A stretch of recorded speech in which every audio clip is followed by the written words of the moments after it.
Wait, where are we at? We're right at the beginning. Oh, hello and welcome to Gypsy Kiss, the vlog. I'm Shelley Carney. And I'm Toby Eunice. Stay with us a couple of more seconds, and we will tell you about Forrest Fenn at the Library of Congress and Search Girl.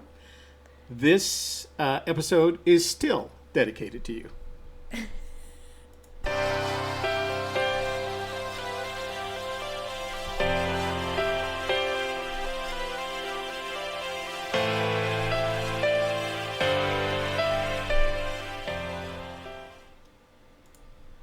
And we're back.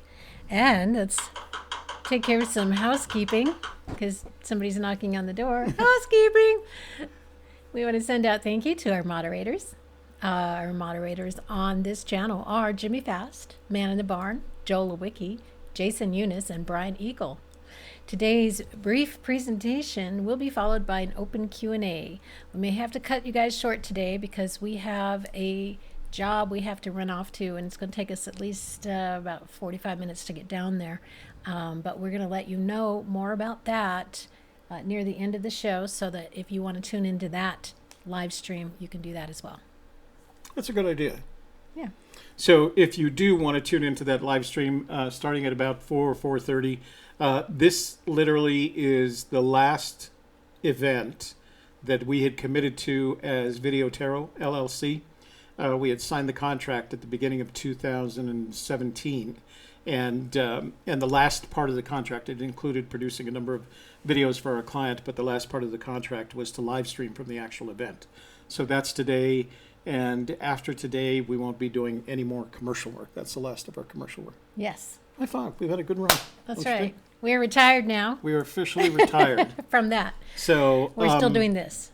Hang on. Let me just make sure they're getting a live stream because it says bad. Yeah. Is anybody talking to us? I don't know.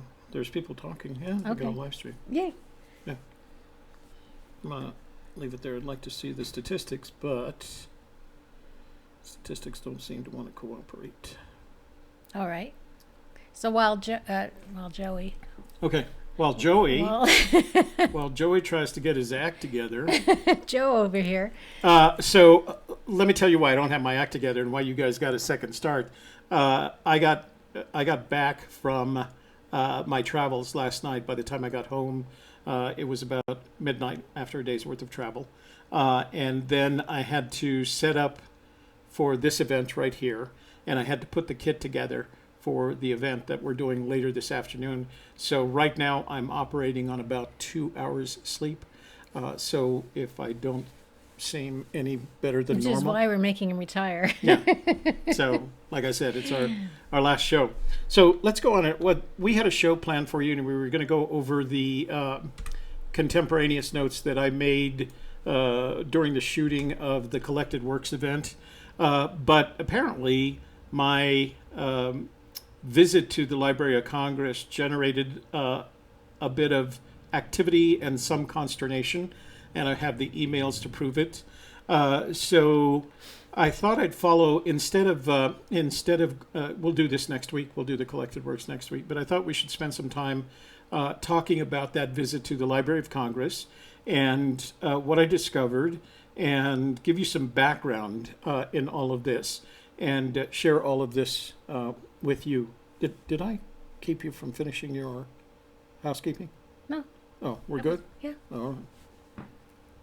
So do you want me to leave you on chat here just in case? Messy house isn't my fault. Yeah. It's good to keep it there so we know it's still working. So first of all, I want you guys to know that this wasn't just a one-time event for me. This isn't just something I wanted to do because I happen to be in D.C. I knew I was going to be in D.C. My kids, who I went out to visit, kids and grandkids, knew that I was going to spend one day at least going downtown, visiting the museum, which I always do, and the Library of Congress. And but I want you to know this isn't my first Library of Congress rodeo. I lived and worked in D.C. from 1979, actually before that, from 1974 to 2010, before I moved back to New Mexico. My offices were on K Street, about a 10-minute walk away from the Library of Congress. And I had a reader, a Library of Congress reader card, which provides you all the access that you need for about 25 of those 30 years. And I used the Library of Congress for research anywhere from 2 to 3 times a month. So it wasn't like I didn't know what the Library of Congress was and I was having to learn all of that. I knew what it was. I knew how it worked. So what I want to do is I want to play that video for you one more time. It's a relatively short video, but I want you guys to listen to it, and I want it incorporated into this show. So I'm going to play it right now, and then we'll come back right after that. Okay, so I'm outside the Library of Congress, and although the sun's come out, the wind is literally blowing at 20, 25 knots. But I wanted you guys to know what I've discovered. So first of all, I got my reader's card back, Library of Congress. So the next time I come out here, I'll be set up. Secondly, I bought some souvenirs. I got the official Library of Congress mouse pad and the official, well, it's not the official, another one of my collection of bags, because as Shelley will tell you, I'm always looking for the perfect backpack and shoulder bag. So anyway, here's what I've discovered. I spoke with every person who was, literally every person who was sitting at a counter with a computer in front of them and had a title card in front of them that said researcher or assistants or anything like that. And here's what I've discovered. Number one, Fenn's memoir is not in the Library of Congress.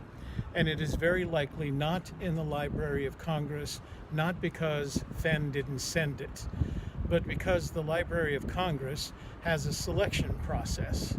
And their selection process is designed to include those documents which have the most potential to be of value to researchers. And so if Fenn had written not necessarily a biography or an autobiography or a memoir, but a history of the Fenn family, it would have been likely to have been accepted as part of the collection. As it was, since it was a memoir, since it was very unique to him, it is very unlikely that it was accepted into the collection. That's why it's not in the Library of Congress. Not because he didn't send it, but because he may have sent it. We have to assume that what he tells us is true, but that the Library of Congress didn't accept it into their collection. And apparently it's a very common fallacy. One of the researchers told me that if he had $1 for every time someone sent them their personal memoir, their autobiography, thinking that it was going to be put in the Library of Congress, he would be a very rich man. So it is not for naught.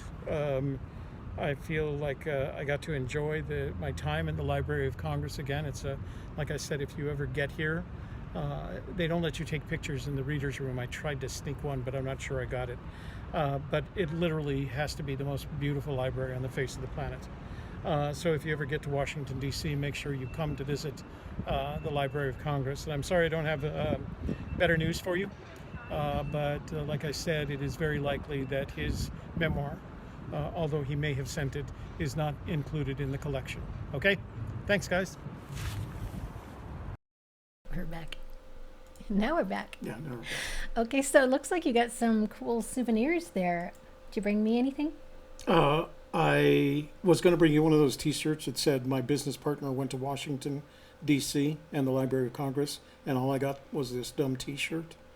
But I decided that wouldn't be very nice. So you got me something else instead? A Thomas Jefferson Library of Congress mouse pad. That one's a bag. Another one of my infamous bags. That's for you though. Yeah. So. Well, I'm just gonna go around that trade show today and collect all the swag, and you get nothing. So there. Just one little flashlight pen would be nice. All right. Okay. So the point that I made is that not only do I have a lot of experience doing this in the Library of Congress, but I was there for almost 4 hours that day. I talked to somewhere between 5 and 8 people, right? all of whom were in the different collections. The main library collection, the main reading room, the manuscripts collection, the local history collection, and two other collections. They kept repeating after they do a quick search of each of their respective collections. There was nothing there by that name or by that author, either handwritten, typewritten, or in a bound form. And I assume that when he sent it, that when he would have sent it, it would have been a typewritten manuscript, and it would effectively have been unbound. So they looked through those, the unbound manuscripts. There's nothing there. They don't have any record of it. It's not in the Library of Congress, so it's not in any collection. It's not in storage. It's not there under another author's name, which would just be plain stupid, honestly. Why would anybody send a memoir under somebody else's name, or why would the library change it as if the Library of Congress has some conspiracy to keep the world from knowing that it has the Forrest Fenn memoir, which is documented pretty much in the same way in the book that he published. So it's just, it was a big stretch. So, but they kept repeating a couple of things. And number one, that kind of material is not accepted into the collection. It isn't. They have 240 people whose sole purpose in life is to determine whether or not a document, whether it is written in another form of media, whether it's analog or digital, is accepted into the collection in the sense that it has some historical context. All right. And let me give you an example. This happened to be on my bookshelf.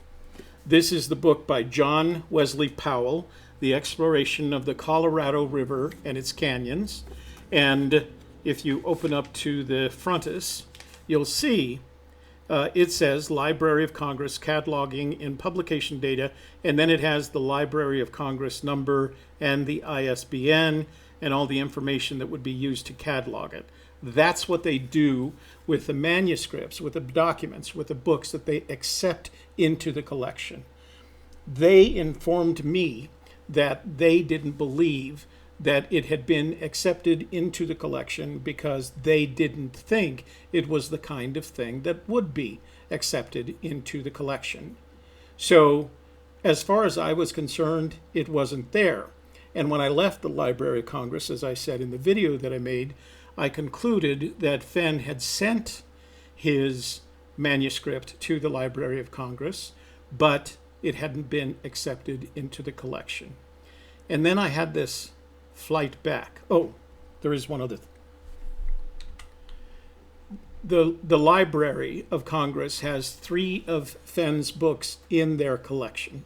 The 3 include The Beat of the Drum and The Whoop of the Dance, and it's his Fenn study of the work of Joseph Henry Sharp, which makes sense because it has a historical perspective. It's biographical rather than autobiographical, but they do accept autobiographical books into it as long as it has a historical context. The Library of Congress mission is not to collect lots of books. That's not what they do. The Library of Congress is the Library of Congress. It provides material that could be used as research for people looking into the state of the American existence, why America is what it is today. Okay, so it's not a library where you send stuff to and they just package it away and catalog it. They don't do that. And as I said, as an example, there are none of Fenn's memoirs, the written, bound, and published books that are in the Library of Congress. They have his work on Joseph Henry Sharp. They have his work on Nikolai Phashin. And they have The Secrets of San Lazaro. And you could see how each of those would fit into their cataloging system. Of the 3, none of them are in the main library, and a couple of them are in storage and have to be basically ordered out of storage. So to me, it said, well, if they don't even have his memoirs in the Library of Congress, not under another name, not hidden in a special collection of conspiracy theory books, etc., etc., they're just not there because they don't fit with how with the Library of Congress's mission. So that was the second thing. And then I had this flight coming back, the flight from Washington, D.C. to Denver. It was 3 hours. I couldn't get an internet connection because their internet wasn't working. So I had to entertain myself. And I started entertaining myself by doing some of my own research on my own. And here's what I discovered. So I went back and I looked for the times that Fenn had mentioned the Library of Congress. The first time he mentioned it was in his interview, his conversation with Lorene Mills back in May of 2011. And as you know, that is in a playlist on our channel as one of the top 3 Fenn videos that you have to watch. Lorene Mills, Collected Works 1, and Moby Dickens. In the Lorene Mills video, Fenn says, after being asked a question that had nothing to do, honestly, with the Library of Congress, Fenn says, your listeners will say, some of them will say, well, you know, I don't have anything to leave behind. But they do, Fenn says. They need to write their memoirs. Even if they write it out in pencil and paper, send it to the Library of Congress, date it and sign your name, and put everything you know about yourself in that. Because in 100 or 500 years from now, that's going to be an important document. There is nowhere in there that Fenn says that he sent his memoir to the Library of Congress. He simply recommends that you send yours. Then the second reference was in Moby Dickens, November 2013. I was there. I recorded it. We talked about it last week. And as I said, I can do that. And so he was referring to having read John Steinbeck's book.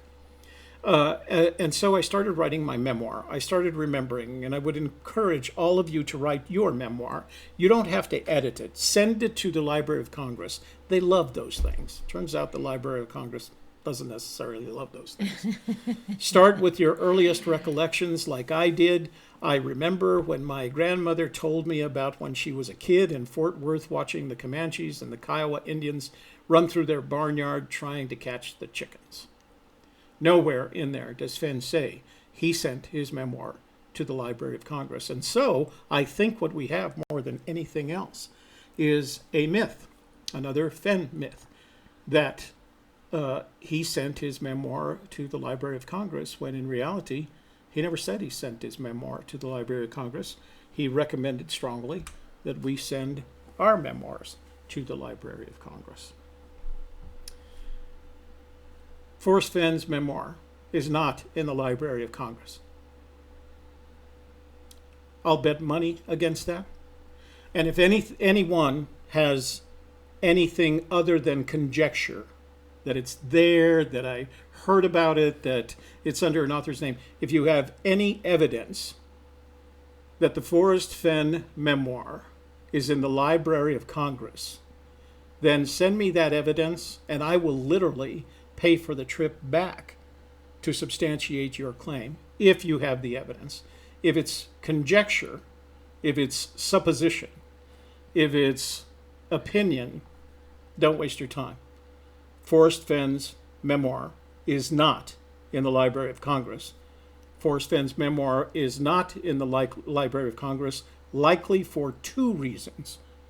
1, he didn't send it, or 2, if he did send it, it hasn't been accepted and will not be accepted into their collection.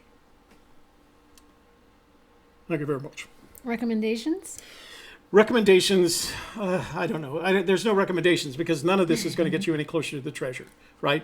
If anything, we are constantly telling you that understanding Forrest Fenn is the most important thing you can do in terms of your search for the treasure he hid somewhere in the mountains north of Santa Fe. And if you're making assumptions on things that you think you heard Forrest Fenn say, then I'm going to strongly recommend you go back and reread those things you think you heard Forrest Fenn say to make sure that's what he said. Because he never said, in this case, that he sent his memoir to the Library of Congress. So he could say, I've told people to send their memoir to the Library of Congress. And that tells you just a little bit more about Forrest Fenn.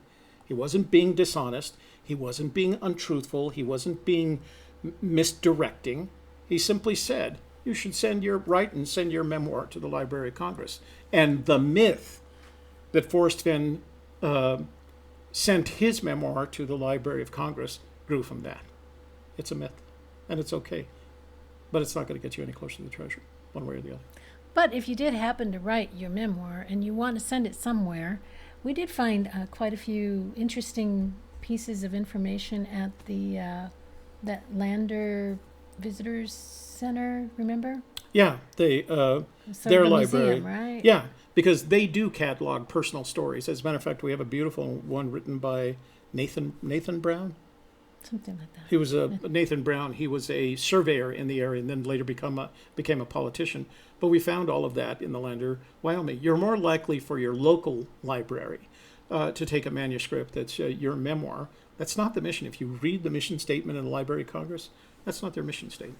Or if you're in a small town and you have a museum in your town, that's another good place that maybe would accept your memoirs.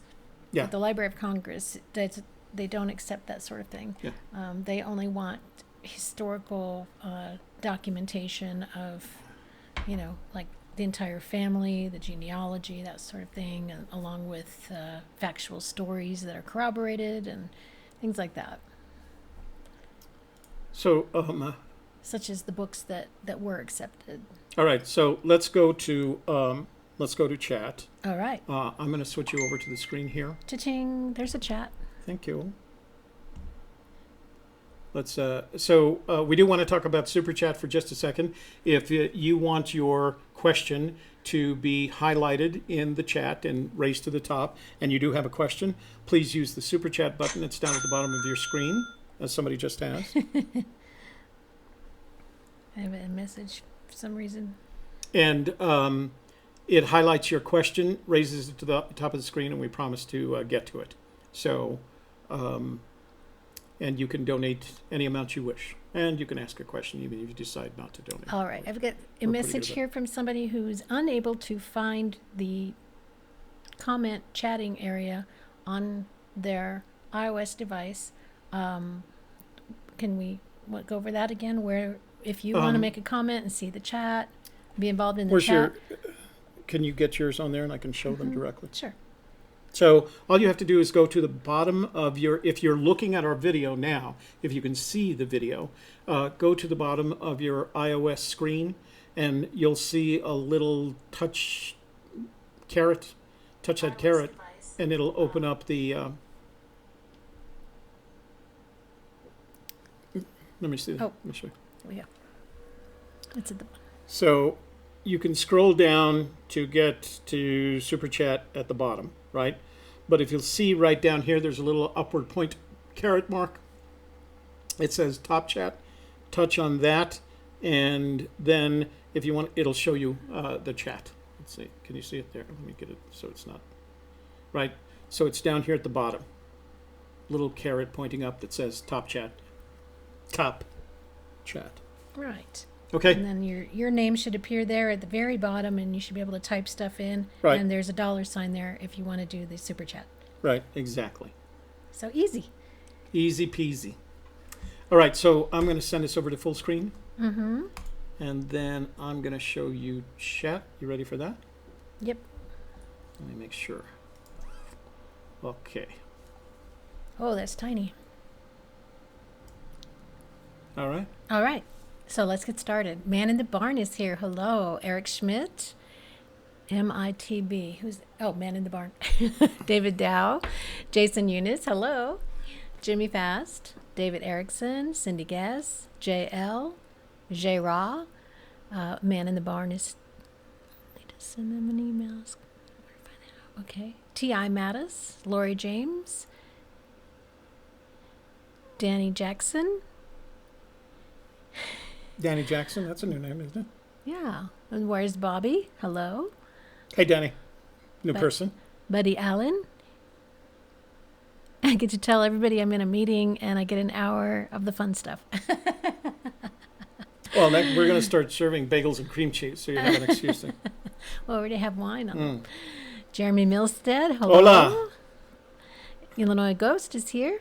We'll see Illinois Ghost in our panel tomorrow. He's one of the panel members in tomorrow's. And Jason, too. And Jason Michael, along with Pam Shopman and Me. you. Who else we're missing?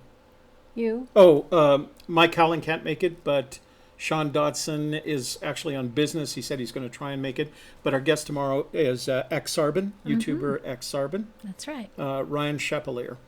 So if you don't get your question answered today, come back tomorrow evening at 7 p.m. Yeah. Joel Lewicki's here, Journeyman, Deborah Jensen, John Shannon, Paul Wood, Samuel Smith, Dr. Brown's here. And Did you say Jimmy Fast? Oh, yeah. Yes. Yep. Marty Morgan wants to know about the supervolcano erupting and how would that affect the treasure? How will it affect us? That's the question. Yeah, Marty, it's not going to make any difference if that supervolcano does erupt because no matter where the treasure is, nobody's going to be looking for it. Yeah, it's going to cease to be important at that Book point. of Eli. Yeah. Belva Jenkins is here. I'm going to raise you up right there to From Marty Chattanooga. Morgan. Denise Bagley, hello. Chattanooga, Tennessee. Right between Knoxville and Nashville, I think. Jeremy Branson from Pocatello. Dagmar did it. High Plains Drifter. Holy schmoly. That's a new one. Yeah. Hey, Holy. Nice to see you. Shane Donnelly. I called them. They say they have them, but are unable to release them. Said they received hundreds of calls. They do have them. No, Shane, they don't. If you have evidence that they do, let me know, but that's pure conjecture. It's not how the Library of Congress works. JL, do you think Forrest Fenn is sad and brokenhearted that his memoir isn't in the Library of Congress? No, because I don't think he sent it. I seriously, after going back, Jay, and reading his comments, I don't think he sent his memoir to the Library of Congress. He suggested we did, but I can't find any evidence. If somebody has a quote that's citable, send it to me, but based on what I could find, there is no indication that he actually sent it to the Library of Congress. Besides, he wrote his memoir for himself and his family. So whether or not the Library of Congress keeps it, I don't think matters to him. He's got it published. Enough people have read it that he's not going to be forgotten. Yeah. So that's plenty. The treasure is going to have a longer life than his memoir. And Dr. Brown says, what is the importance of finding Fenn's memoir at the Library of Congress or not? It's a Toby thing. There is no importance. An indication, like I said, the only value in it is the recognition that there's a mythology that has been created around Fenn, and that you have to validate that mythology in the sense that you've got to go back and read exactly, there's plenty of places where you can read or see exactly what he said, to read or see exactly what he said, and not be absorbed by the mythology. So it's just another indication of Fenn's personality and how he speaks. I turned my sound down and I'm like, the way he speaks. Where's my sound? And I think this is one of those indications. Never said, but he sent it. There we go. So, that was nice. iOS, an iOS donation. I don't know. Can you click on it, see who sent that? Well, I'm afraid to, only because... Oh, there we go. Made it into the chat. Vladimir Dex. Vlad. Well, thank you for joining us, Vladimir. Now you just click anywhere in here and it should go away. See? Easy. And they say they think that Nick Cage could have found it. National treasure joke there. Yeah, well, he wouldn't have found it at the Library of Congress. See, the National Treasure character was actually built up on Toby. You are so nice. Jeez. She hasn't seen me for a week, so she's being nice. I was hoping you brought me something. Yeah. I'd be willing to give up my mouse pad. Oh, that's okay. Let's see. Tom K. I have no idea why the library would send Forrest Fenn a letter notifying him that they received it, but not include it in their collection. Somebody. So, yeah, have you seen that letter, Tom? Can you send us evidence of that letter, or is that pure conjecture? Did he post it? Yeah, is that letter posted someplace? Did he even post that he had one? Yeah. So that's part of mythology, Tom. I don't think that exists. If it does, let us know. I'd be willing to accept it. Let's see. Asset marketing. I wonder if you could do a biography of your thrill of the chase, finding Forrest Fenn chest and putting his unauthorized autobiography in your biography, since he's giving you title to it. That was complicated. Oh, no, that's an interesting question. You know what? Asset marketing, that probably is possible, considering that you're given title to everything inside the treasure, since the memoir in the treasure that he included in the olive jar in the treasure, so he says, is a document that's part of what you're getting title to. So perhaps you could take it once you find it and leverage that into some revenue by publishing that as a post treasure found memoir. Yeah, interesting idea. We're not going to do that. We're going to leave that jar sealed. Tom Kay says Forrest Fenn definitely sent it in, but he's not giving us evidence, so. Yeah, Tom Kay is. Or citation. Yeah. He did say he sent it. Send me the evidence of where he said he sent it, Tom, or any citation, because I haven't found it and I don't think it exists.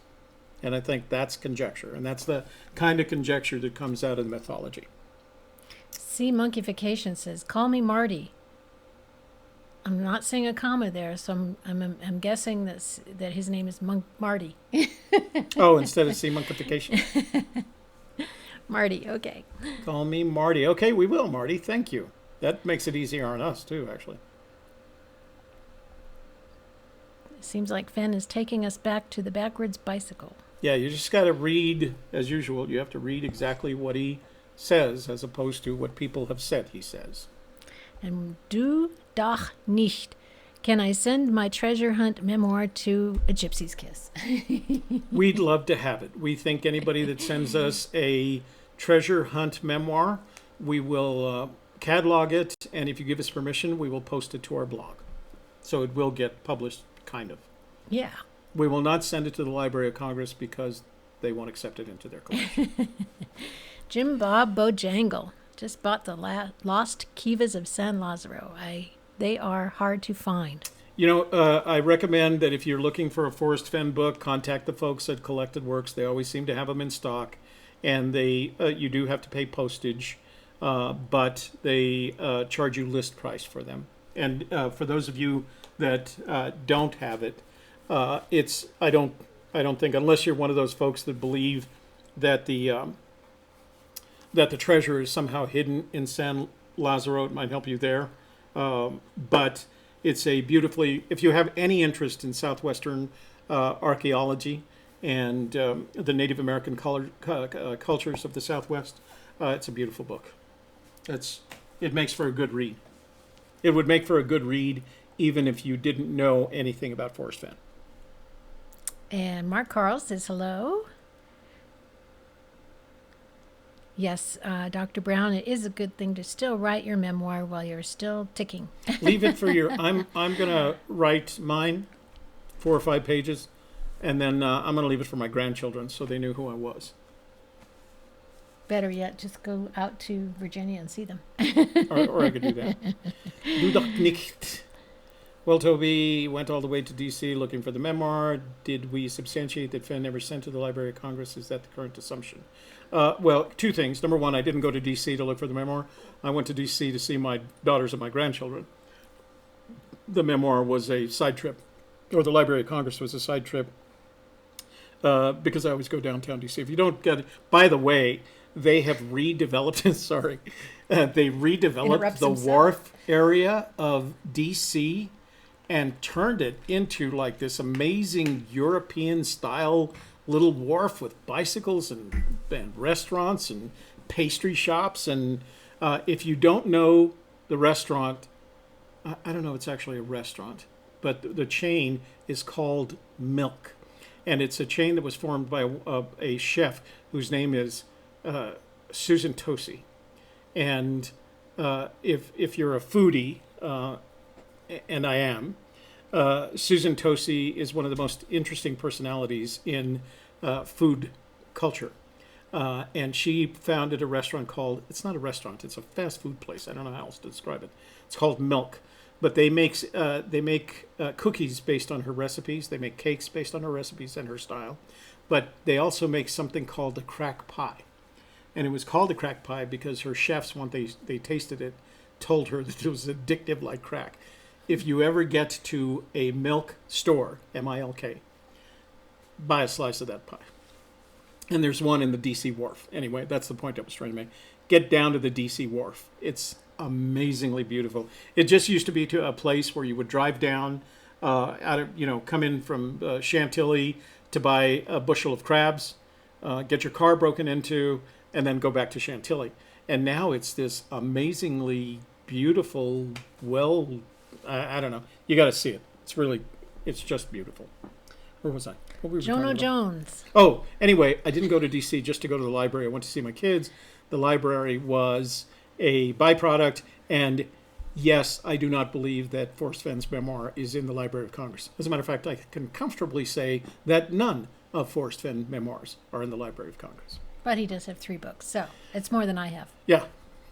That's, by the way, it's not a criticism. It's not meant to be a criticism. It's just he didn't get accepted into the collection.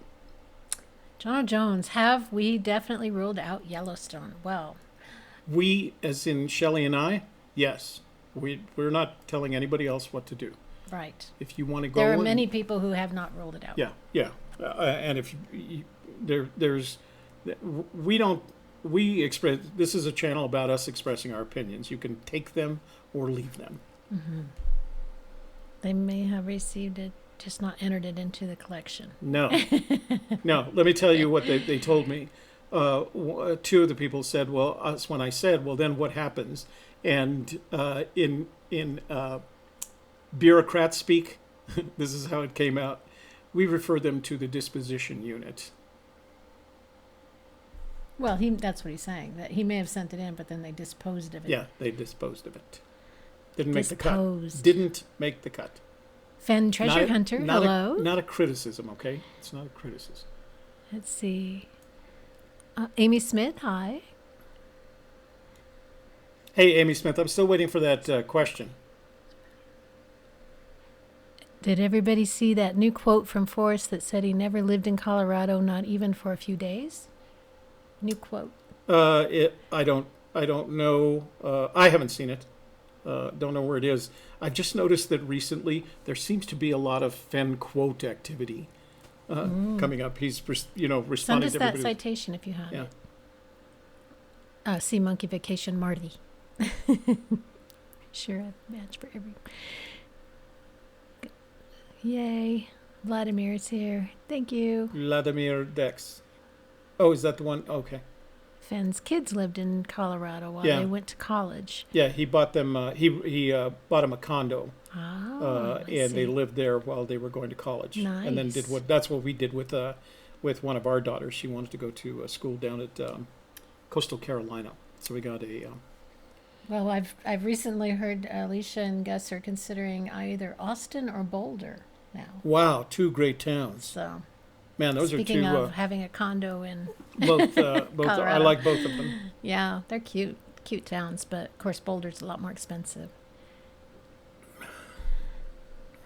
Joshua, how do you say that? Wycombe, W-E-I, Wycombe. Wycombe. The I is. Class got out early, so we get to watch. Very cool. Yay. My daughter's last day of class was today. She's at the community college. Tom K. looking for the video audio where it said, "Send it to me." Let's see. You'll find. Let me tell you where to start. Look at the Laureen Mills interview back in 2011, and the Moby Dickens interview in 2013. And That's where he talks about them. Jeff Treese, hello from Boise. Very interesting place in Colorado, but I can't go. Radium, Gore Canyon. Haven't heard of those. Mm-mm. Dagmar. Jono Jones from the UK. So no idea what the implications are with tax and not being able to keep it. You're going to have to pay taxes on it because it's property that you acquired. It's unearned income Does he assessed. have to pay taxes in both countries? Oh, good question. Can't answer that. You will have to pay taxes in the United States. You'll have to have it appraised and pay taxes before they let you out of the States with it. If some government official doesn't abscond with it first. Joshua Wycombe, I think I know Forrest Fenn's pseudonym. Let's see, that's all part of the mythology. Well, it can't be under his own name. He probably put it under another name. Why would you write your memoir under another name? Larry Lamb thinks he saw a video. Okay. So you guys just find those, Yeah. track them down for us and send us citations because we have looked for them, but we haven't found them. Doesn't mean it doesn't exist, but we couldn't find it. So, Lori James, AGK, would Joss-bound books make it in? Joss. I don't know what, Lori James, I don't know what the JOS is. His books, none of his memoir, The Thrill of the Chase, Too Far to Walk, and Once Upon a While are not in the Library of Congress. It depends on what the book's content is, whether it makes it into the Library of Congress or not. Not if it's a bound book or published book. They chose 3 of his published books out of the 10 that he wrote. So, Yeah, go back to the beginning if you didn't see the presentation part of today. The Library of Congress has 3 of his books. His work on Joseph Henry Sharp, his work on Nikolai Fashion, and the secrets of San Lazaro. Those are the 3 that they have. And you have to order them. They're not on the shelves. They're in storage. I'm going to raise it up to Jason Eunice. Are we past that? yeah. I'm looking at Amy Smith. I'm late. Say, Right there. okay.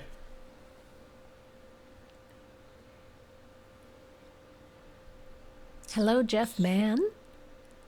Man in the Barn. I thought at the November 2nd, 2017 collected works, he said he emailed the memoir to the Library of Congress and that they emailed back, so how nice it was or something like that. Not sure I believe him. Okay, well, we'll go back to that November 2nd collected works video and check it out there. If he did email it, they didn't accept it. Jono Jones, I'm not sure what he's Welsh. He's from Wales. Treasure Hunter, Fenn Treasure Hunter. AGK, I recall Fenn stating that people should write their autobiography, sign it, and send it to the Library of Congress. However, I never recall hearing him say that he did that. Yeah, Fenn Treasure Hunter, you would have seen those quotes, those citations when at the beginning of our presentation. We found the same thing.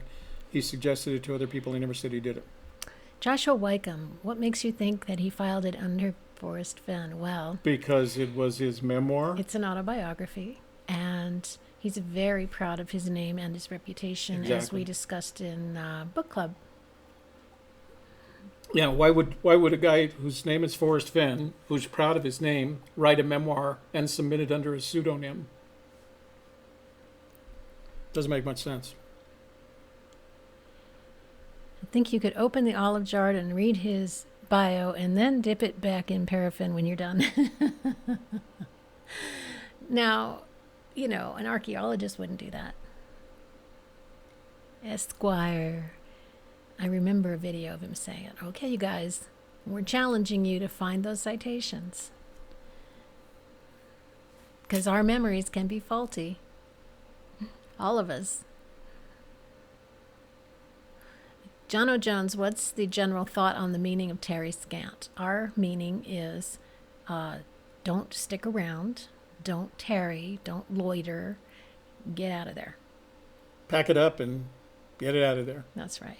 By the way, Man in the Barn has this great video. He published it recently. He's one of our moderators, and he's one of our YouTube friends. But he has this video that he published recently in which he shows a box of the same size. He made it out of wood, the same size as the treasure chest, and he loaded it with 40 pounds worth of weight, and he picks it up. And Man in the Bar looks like a good, healthy country boy to me. and you can tell it has weight. I strongly recommend you go look at that video where he picks it up and he shows you what kind of weight he has.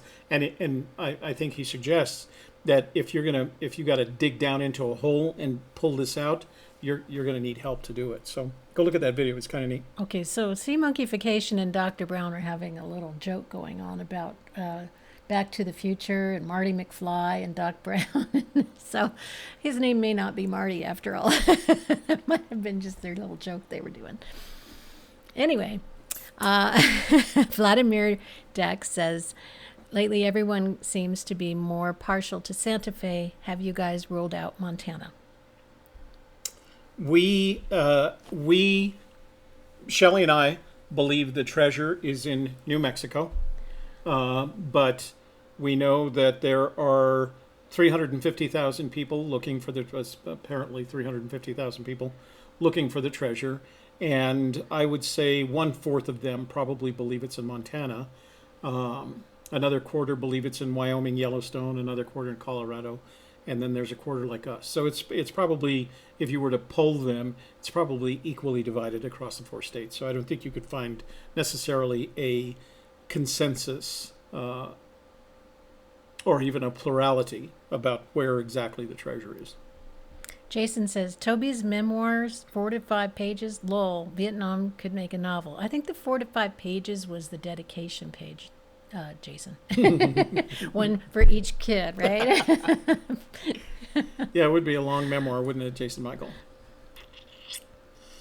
Let's see. James Jones. How do you know the treasure will have a longer life than the memoir? Are you a betting man? Sure. I'd bet on the treasure having a longer life than the memoir, because the memoir, if you're talking about the memoir that's supposedly in the Library of Congress, doesn't exist.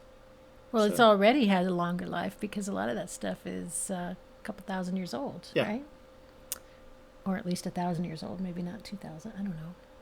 How old is some of that stuff? Some of it dates back into the, didn't he say he has either an Aztec or Mayan necklace in there? So that's 2,500 The one with the leopard paw and stuff 12 on to there? 2,500 years ago, yeah. Yeah. So if it lasted 1,000 years so far, it can last Well, another let's put it 1,000. this way. The treasure has already outlasted the memoir. How's that?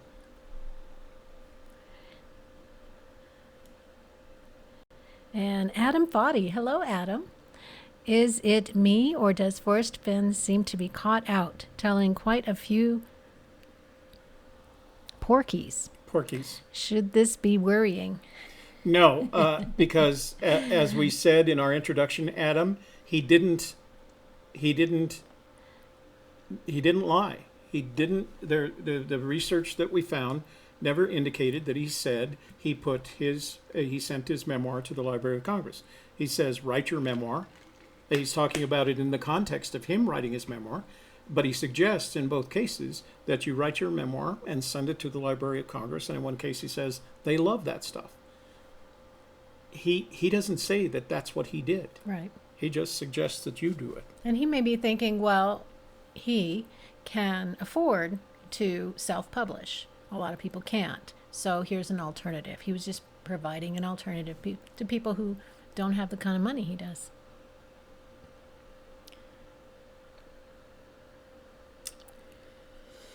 Toby, did you ask your artistic? Did you ask one of your artistic children to design a coin for Cal?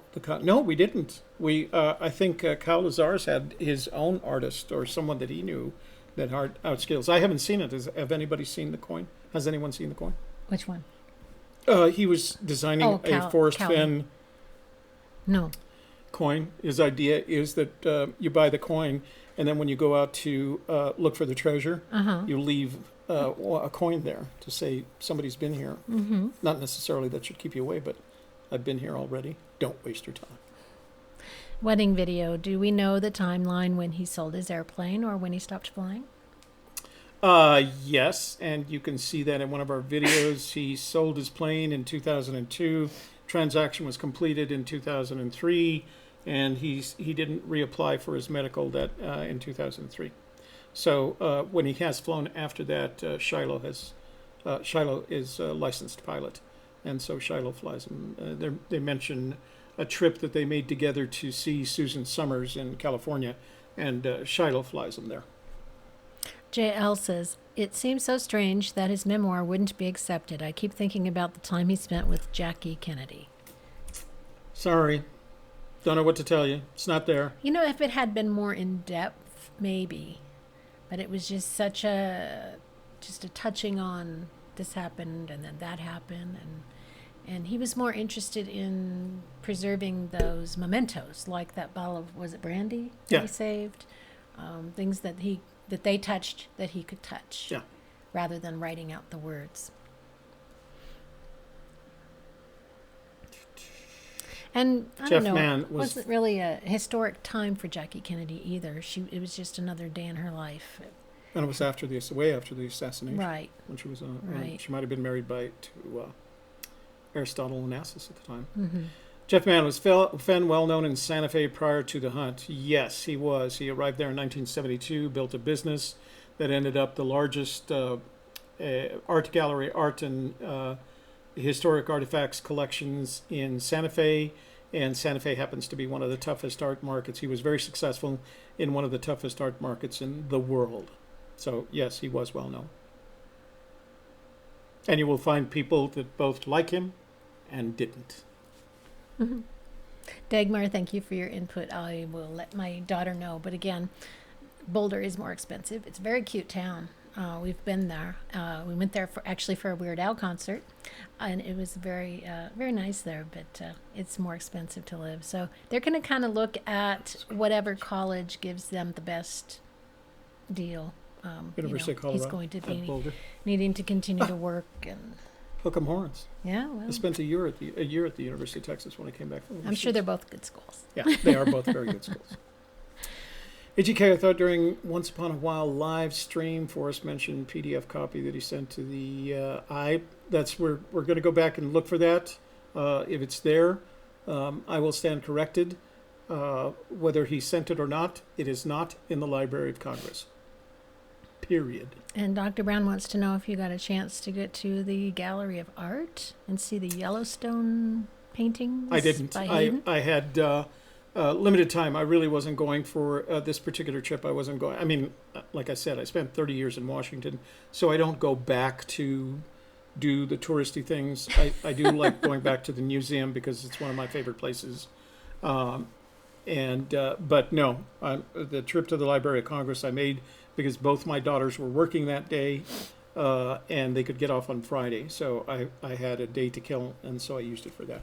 The rest of the time was spent with children and grandchildren, and if you go to Instagram, @TM Eunice, you can see all the time that I spent with my kids and grandkids.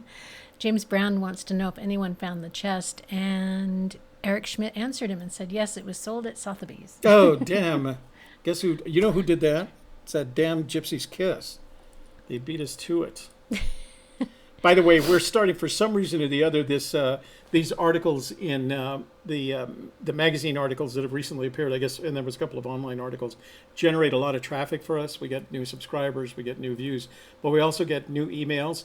I've probably had 20 emails from people who basically say, I've figured it out, I've solved the puzzle, I know where the treasure chest is, how do I get a hold of Forrest Fenn to tell him that I know where it is? And my response is, A, Forrest probably gets 10 of those emails a day, except when there's a time like this where he probably gets 20. He doesn't answer any of them. And B, he knows where the treasure is. You don't need to tell him.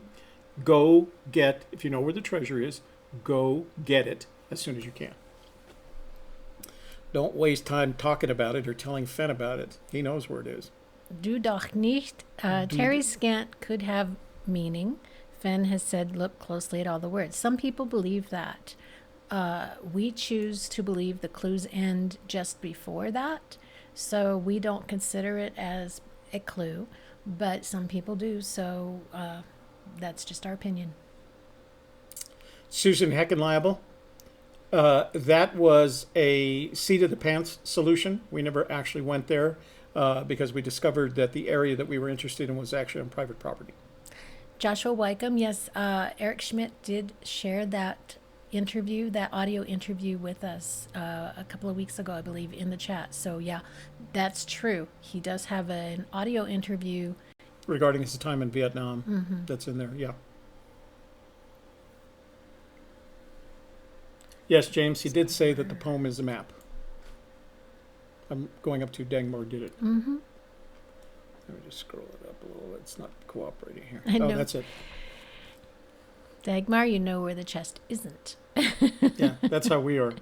We tell people, no, we don't know, you know. People say they're going to beat us to the chest because they know where it is. And we go like, great, because we have no idea. Omar the Skywatcher. Hi guys, great show. Maybe he put it in another name because he isn't the real Forrest. It's not who you are, it's who they think you are. Haha, I made it funny. Yeah, Dagmar, that is a multi-layered. Omar. I'm sorry, Omar. That's a multi-layered stretch. You know, like it's Forrest Fenn. He writes his memoir, then he changes the name on the memoir to send it into the Library of Congress. Dr. Brown, as an aside, Toby, your mic is working great. Well, isn't that a nice damn change, Doc? Yay. It's about time. Thank Eric you. Schmidt says Calazars is not designing the coin. It's a contest, and Fenn is the judge. Oh. That's cool. Yeah, we probably don't want to do that. We don't have one Sean of my could kids. do it. I guess I could give it to They're Sean. Santa Fe artists. You'd think he would have, they'd have a little bit of an in. Yeah. The two of them. Oh, Jason, Jason says he sent something in. Oh, very good. Jason, did you tell your sister about it? Because she's having fun with that laser thing. Yeah. You know what? Yeah. That whole laser thing would be really cool for it. Right? Because they could be wooden coins. They could be and it would probably take be any a wooden lot nickels. less expensive. Yeah. Judging and selecting the winner. Entries due to Calazars by April 27th. Okay. I'll let my daughter know. Apparently my son already has, Alan. He's all over it. Yeah. Let's see. John of Jones, remote, Mary Green from Scrap, running search artifacts in desert canyons. Desert canyons is a good phrase. Like the artifacts in the desert, New Mexico is Wyoming. Okay. AGK, the Library of Congress, has an audio memoir of Fenn. Yeah, that's right. That's right, Joshua. They do. It was done by an organization that was memorializing the squadron that he flew with in Vietnam. So they wanted those stories, and they collected a bunch of them. They're in the collection as part of that. Wedding video. He probably hid the treasure during his last flight to Cody, Wyoming. We did talk about that in one of our videos. Yeah, look at our wedding video. First of all, you don't have to type in uppercase. We see you. And if you look at the video called Forrest Fenn Did Not Hide a Treasure in 2009 or 2010, that is our premise in that video. All right, we have a citation. Jeremy Milstead says, at 2613 on your Once Upon a While video, he says he sent to the Microsoft Word to the Library of Congress. Did he? If I'll go back and check it, Jeremy, I'll take a look at it, see what he says. Bottom line, it's not there. Journeyman, we said a couple of times already, it really doesn't have anything to do with it. It's not going to get you any closer. Knowing whether or not his memoir is in the Library of Congress isn't going to get you any closer further away to the treasure. It was just something that bugged me, and I wanted to figure out whether it was there or not. And because I believe that there's a mythology that has grown up around Fenn, and I think some of that mythology can be misleading, misinformative, and so I'd like to make sure everybody has a good sense of what's there and what's not. So, High Plains Drifter says, when will you be going on your next search, and can you tell us something about it? We're going on Saturday. Toby and I and my husband Kevin will be traveling up to northern New Mexico to search. Do you want me to say any more about where? no. Okay. That's all we're going to say. We're in northern New Mexico. Because we So, believe the treasure's in New Mexico.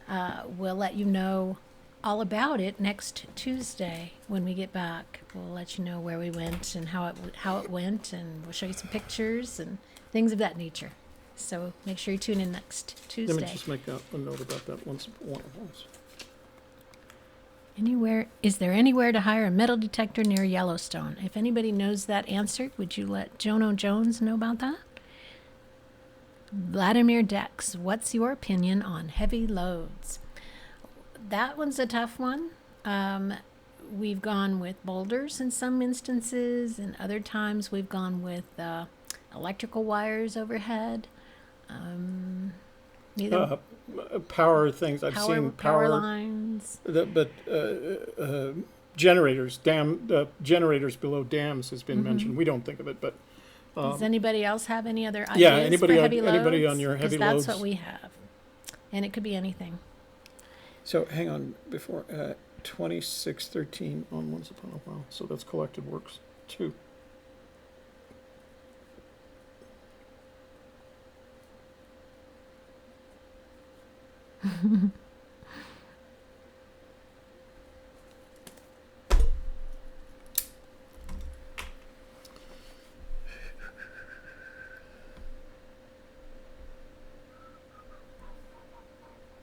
And Dr. Brown, Toby, what are those notebooks you use?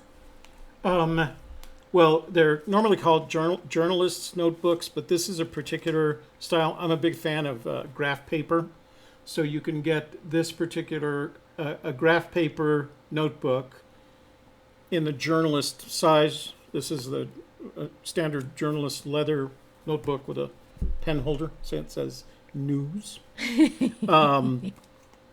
But this one I like because it has graph paper. It's the journalist size, but graph paper. It's made by Portage. And I think I ordered these, I'm sure actually, I ordered them off of Amazon. So you can get them on Amazon. They're not very expensive, but I have the collection of them.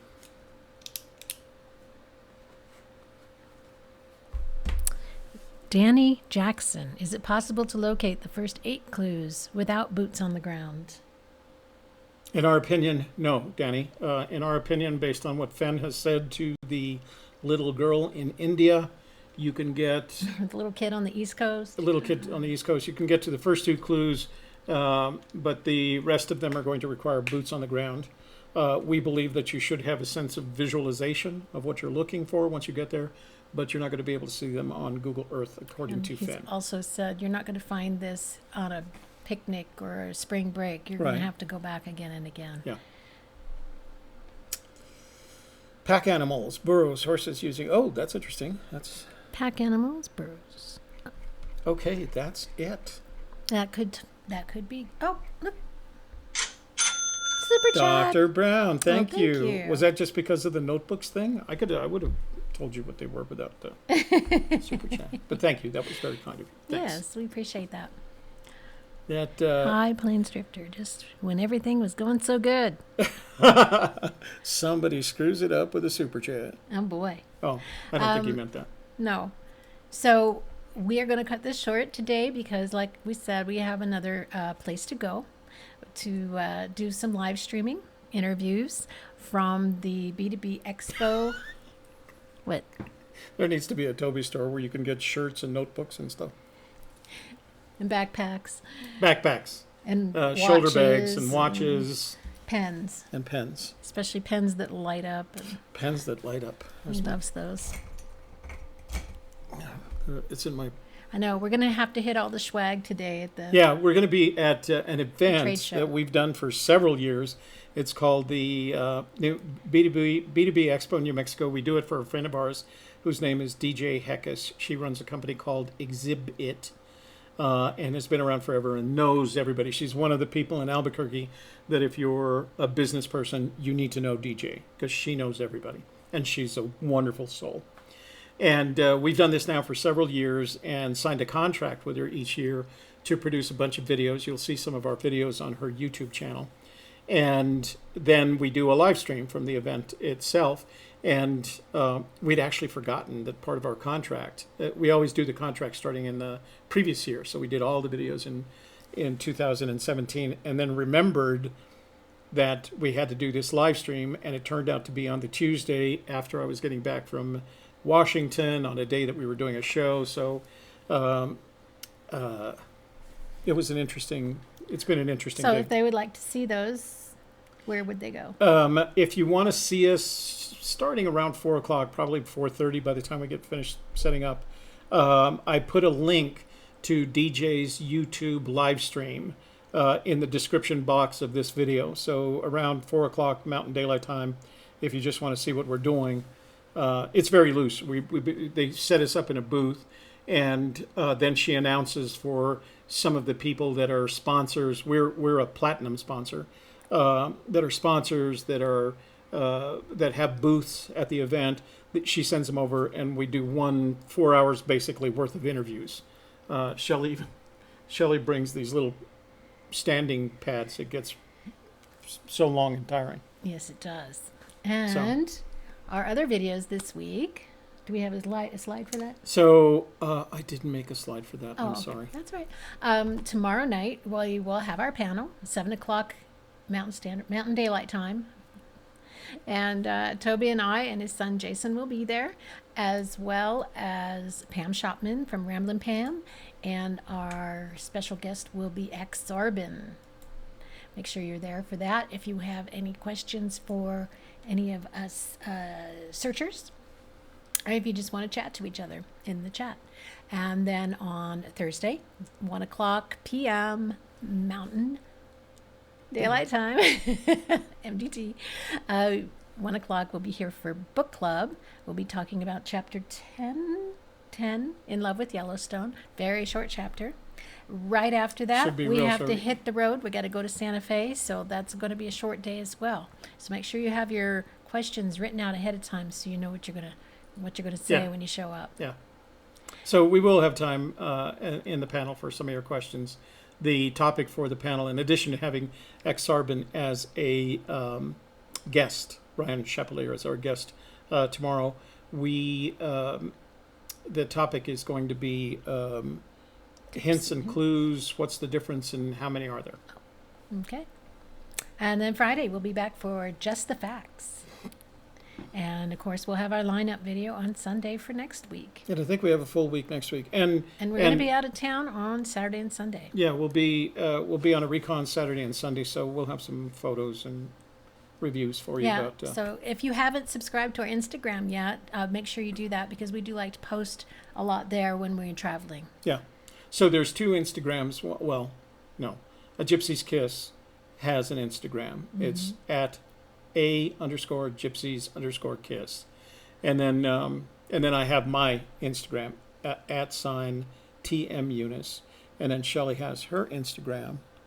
Shelley Carney. @ Shelley Carney. So yeah. You can keep track of us there. Sure. Because that's where this whole 60-second video thing on Instagram is really fascinating to me. I think there's an art form there. Yeah. Thinking about it. All right.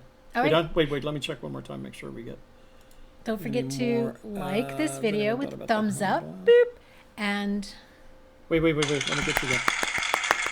thank you so much to those of you who provided Super Chat today. We appreciate that.